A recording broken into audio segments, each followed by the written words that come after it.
Like I said, that guy that was, getting all irate with me, on social media, I was being 100% genuine. I checked my bank account. I had like $400 that I could spare. Yeah. So if he was going to starve that week, there's no way $400 he would starve. Absolutely not. And I would have rather the government stayed shut down at that time until they figured out what they were doing. And I would rather have paid that than to have the government intervene and be paid. Yeah. Well, I'm trying to remember what the actual term for it is, but when you stop being intentional about caring for others, it's like that part of your brain just stops even going there. I think we've gotten to a point where the idea of being the Good Samaritan who just steps up and says, hey, I'll help you out, just out of the goodness of my heart because you need it.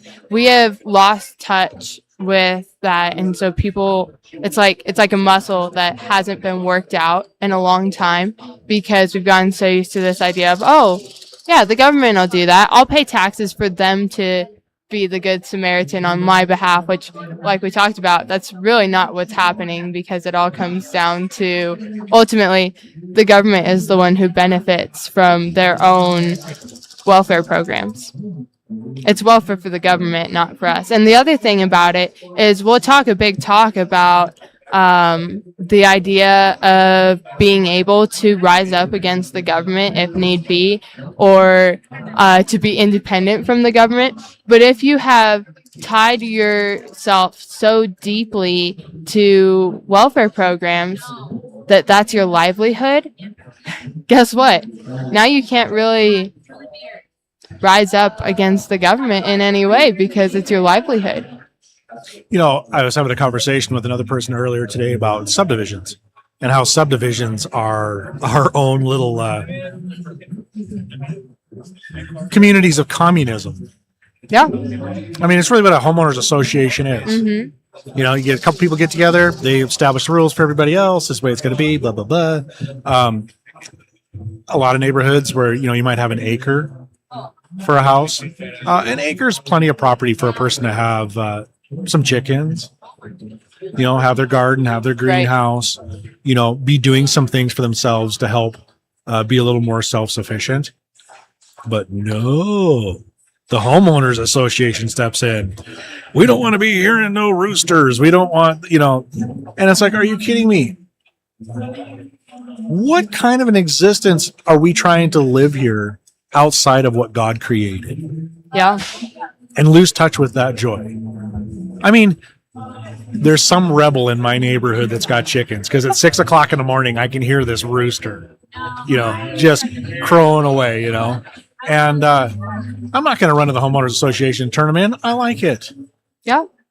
I like being Don't be messing with my chickens. I like being closer to nature, Yeah. But I know we're kind of getting off on a tangent here, but getting back to the, what it is to be a business owner and with, employees and stuff like that. That has been the hardest thing over the last at least 2 decades I've seen, is that we have increasingly seen the government spend more and more money on programs, social programs, always with the best of intentions. And really all it's doing is hurting the private sector. It's right. It's hurting capitalism. It's hurting those of us that, we're running businesses, and I'm not saying that we're being unrealistic in our expectations of employees either. Right. But when it's hard to find people that will just show up from 8 to 5, do the task that they said they'd be willing to do for the amount of money that they said they'd be willing to do it for. But then to get beyond that is to back up again. And we were talking about this off camera. When I was younger, it wasn't about just the money. I wanted to be good at something. Mm-hmm. I wanted to be known for something. And where has that gone? Even in the trades, people prioritize being good at a video game over becoming skilled in a trade. And that's exactly it.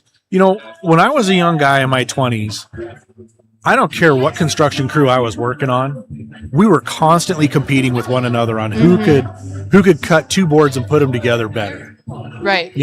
Or who could be faster. I mean, and it was always just good natured, and create a healthy working environment.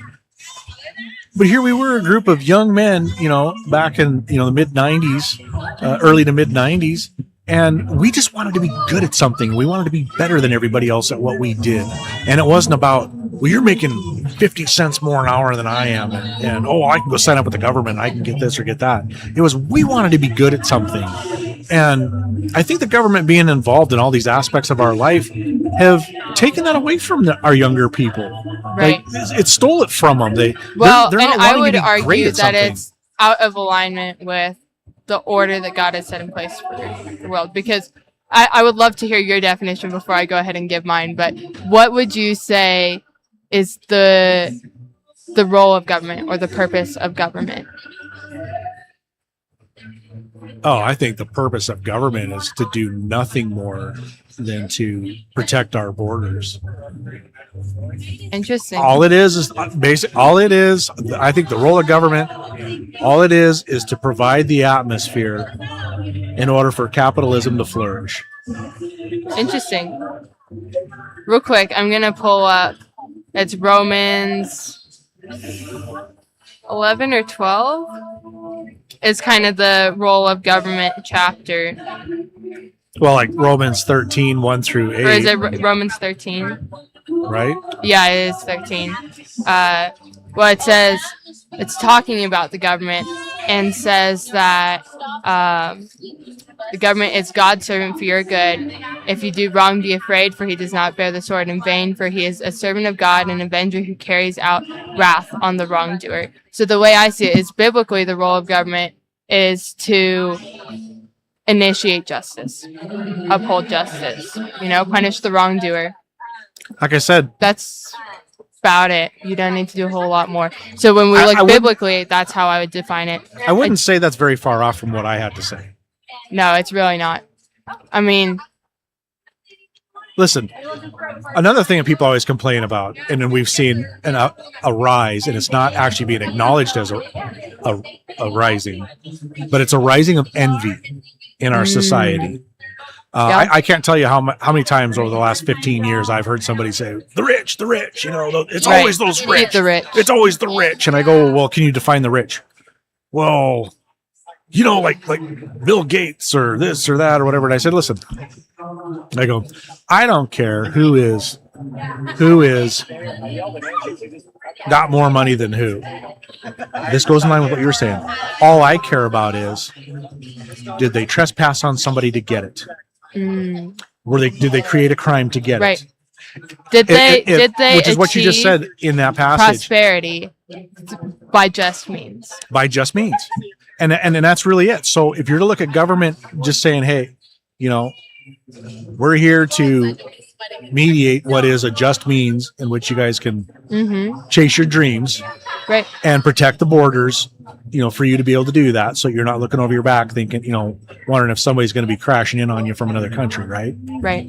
Other than that, because that provides the atmosphere then for people to chase after who God created them to be, and to pursue their talents, their skills, the things that are unique to them, and allow them the atmosphere and the place to pursue that, the pursuit of life, liberty, and happiness. Well, the thing is, when you talk about the role of government, a lot of people are quick to point to those life, liberty, pursuit of happiness as being the purpose of government. But I think it's important to acknowledge the reason we got phrases like that was not because necessarily of a lack of government, but rather an overreach of government.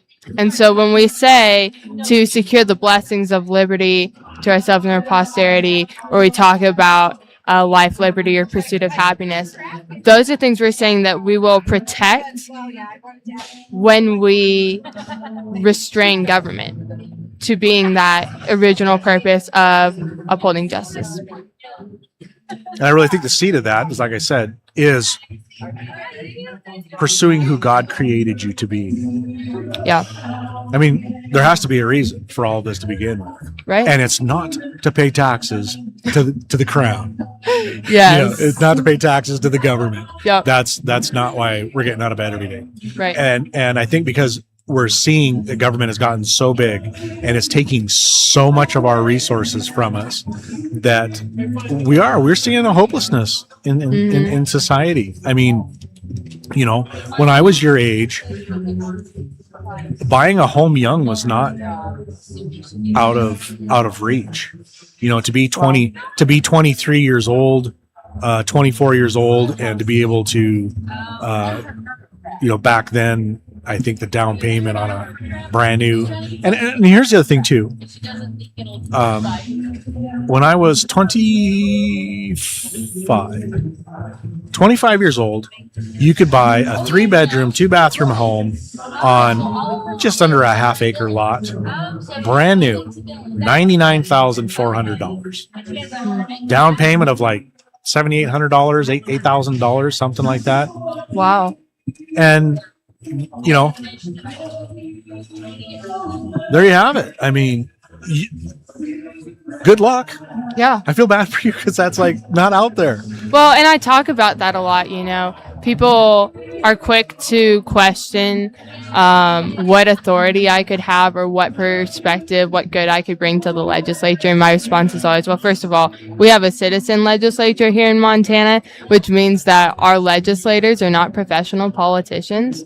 We're ordinary people from all different walks of life who come together to share our knowledge and our insight to ultimately come out with the best outcome, right? And so the insight that someone like James could bring to the legislature is going to be different than the insight and perspective that I bring to the legislature. Same as any other person in there. I mean, you look at the legislature, and I know people who are doctors, lawyers, teachers, the list goes on. And so why not throw in a young person to provide that perspective of what it would look like to say, I really would love to buy my first house. Proverbs 13:20. Since you're touching on ageism and the gap here. Oh, yes. Okay, but Proverbs 13:20, to walk with the wise is to become wise, but with the company of fools, one will surely suffer harm. Doesn't matter what your age is. Yeah. If you've got good company that you're around, you're going to have the right perspective rub off on you. And I think that's something we're starting to lose in society nowadays. And I would also argue that it's easy enough to look around and say that age does not necessarily correlate to competence. There are plenty of people, legislators, professionals of any age and any, in any field who I would say are incompetent. Yeah, regardless of age. Wisdom has no prejudice with age. No. It just is what it is. Yeah. But to come back to that $99,400 or whatever it was, or $9 for a house, that was also when working construction, I could make $15, $16, $17 an hour. Yeah. That was 30 years ago. Look at how many people are still working in that $15 to $20 an hour range 30 years later. Right. But we didn't have the programs back then. See, the one nice thing that does come with age is that I don't have to look at a statistic, and I don't have to look at some chart or some report that some, trophy winner of the Dunning-Kruger experiment, came up with. I have life, and I lived it. Right. And I can think back at that, and I can go, oh, this is how much money I was making.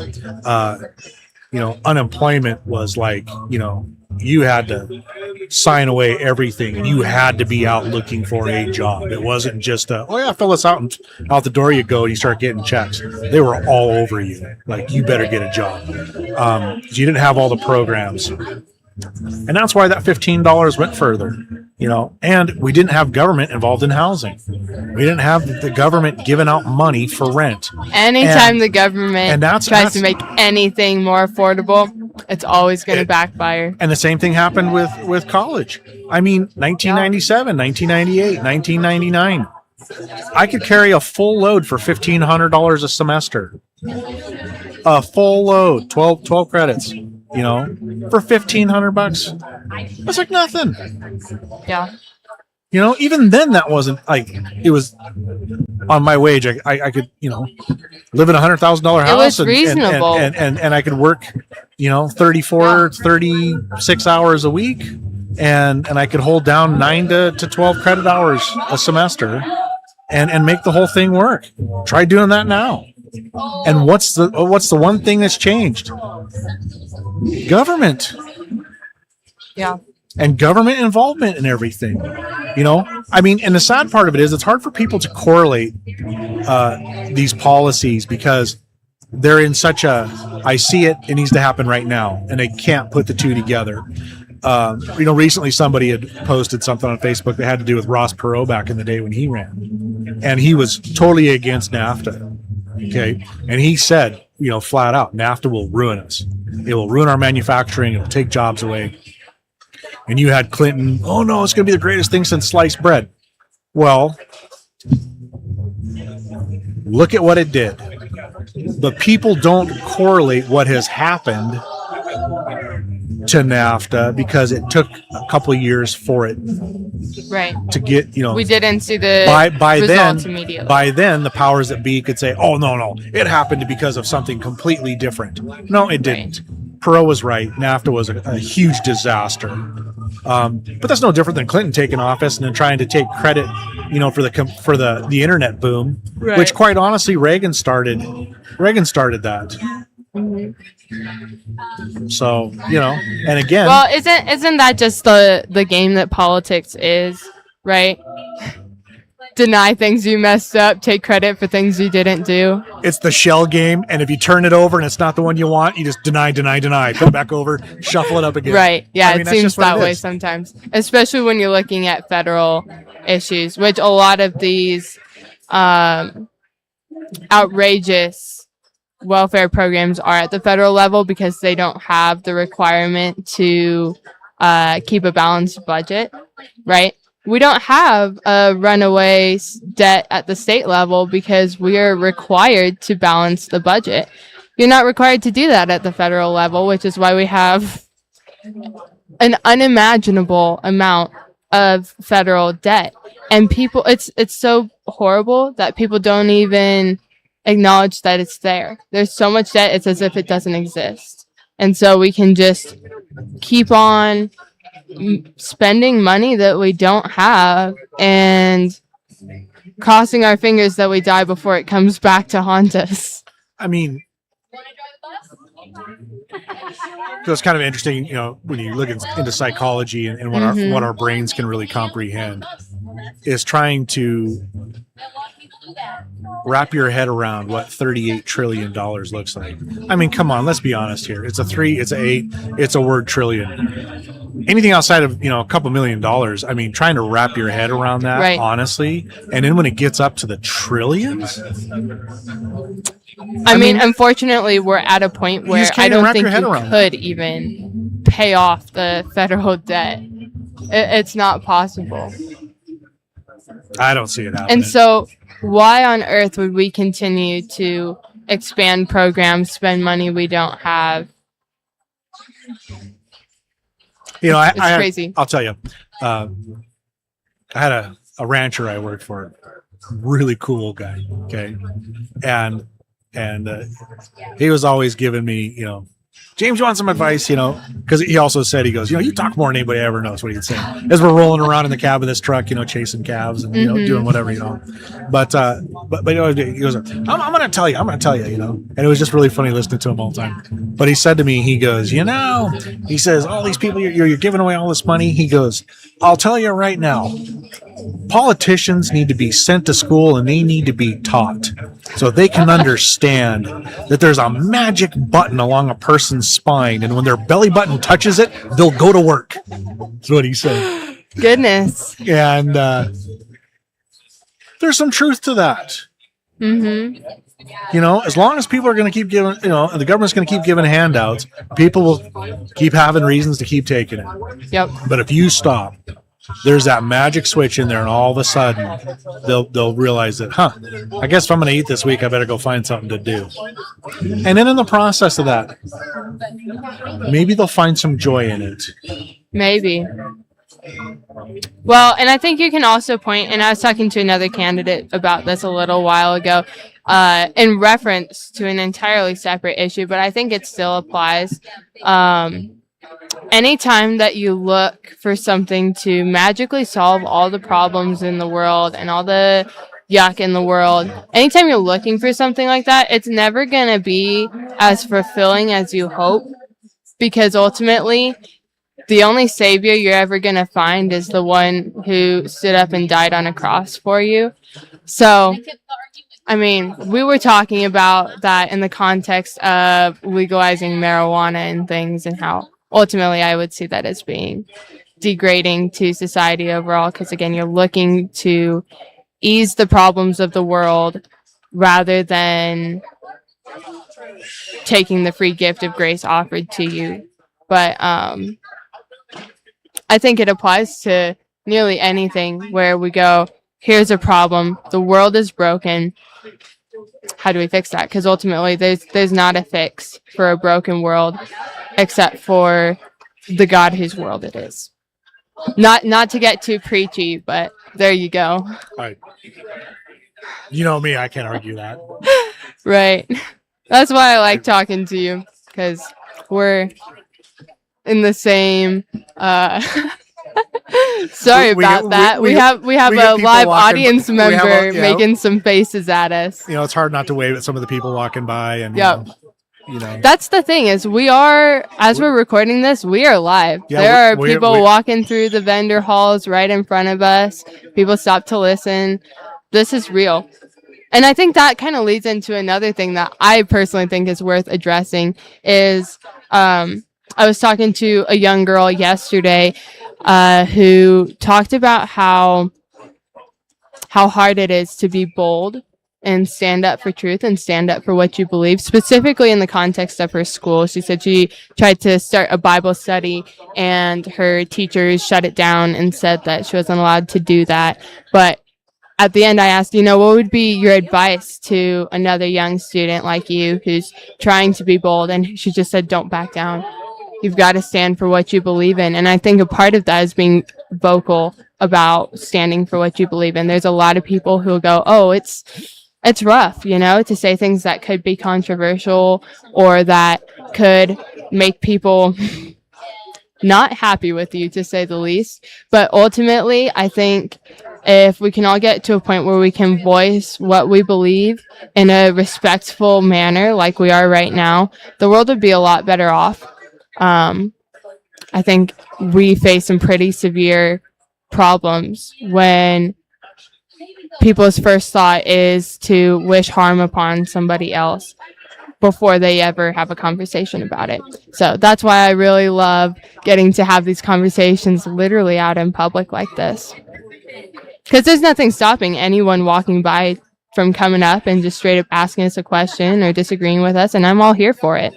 Well, I see that our producer out there is trying to he's trying to get somebody to stop and talk, but I happen to know those two somebodies, and they're not allowed to come on the podcast because of their job. But they would be great. Well, so yeah, you should come on the podcast. We can talk about anything. Oh, don't be nervous. I promise. You can take my chair. Sit down and talk with Katie.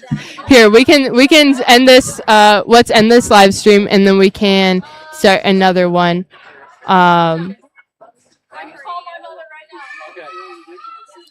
Well, are you good with stopping here for a second?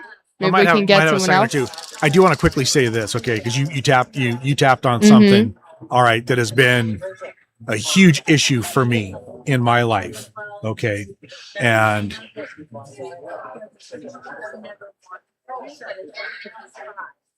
the laws we have on the system right now allow people to abuse those laws. And so when you talk about standing firm on something, okay,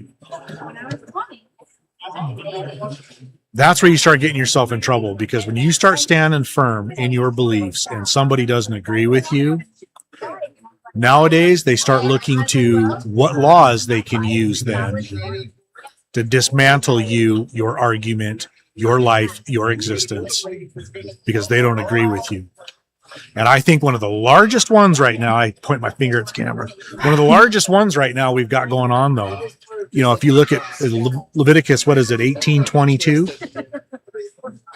I think it's in Leviticus. I think it's 18:22, or, you know, where God clearly defines there what's acceptable and what's not acceptable, as far as between man and woman, and your behavior and all that kind of stuff. Okay, and that falls directly in line with what we're seeing with all the LGBTQ stuff, and how resentful and angry and ugly they are if you don't agree with them. And I can personally tell you, I've stood up against it, and I have reaped the whirlwind for it. I have had accusations against me. I've had people come at me because I believe in God's design. Yep. And and scientifically, I have not seen anything that supports any of that stuff. So, well, and I would argue, as far as like my principles, if you want to know what I stand for, just read the Bible, because that'll tell you the baseline.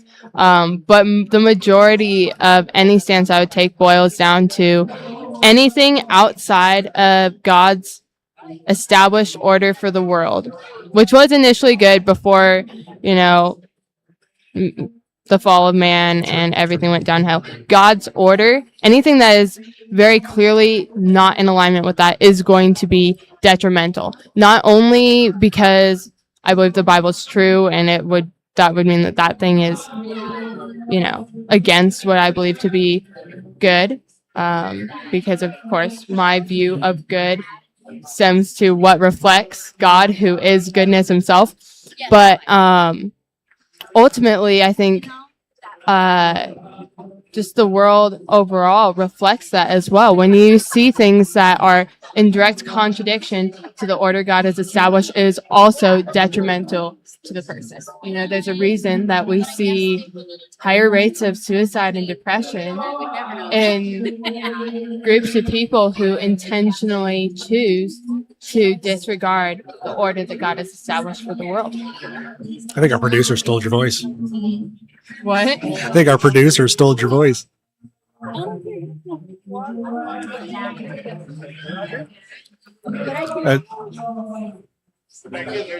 Talk to me. Yeah? You're back. There you go. I'm back? Yeah. You got kind of quiet. He's messing with your volume. So I know it's because you go forward, go back. Well, I lean in when I mean what I'm saying. I know when you get all excited, like you're just like right up on top of it. Yeah. Yep. Got to make sure they're hearing me. But anyways, well, it's better. That's the gist of it. That's better than pointing your finger at the camera. Leviticus 18:22. So anyway. Well, this has been a great podcast. Yeah, just to wrap it up, a great reminder that this set that we have has been graciously provided to us by New Vision Thrift Store. And so definitely, if you're in Helena, stop by. It's one of my favorite places in town. And come to the fair. Come visit us. We'd love to have you on the podcast. I've been hosting most of these, asking the questions. I promise I won't go too hard. James and I will dig into some tougher topics because we've had these conversations before. But I mean, I had two little girls on here yesterday who wanted to tell me about their squishy toys. Which was outstanding, by the way. That was actually a wonderful podcast. You should go back and watch it. Yeah. But we're happy to talk to anyone because ultimately it comes down to I want to represent you. And the only way that I can feasibly do that is if I hear from you. So come stop by and we'll have a conversation.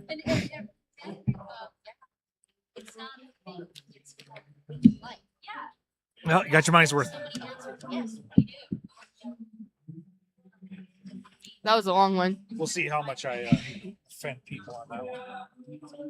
Who cares? I know. I'm not worried about you can choose to be offended. Yeah.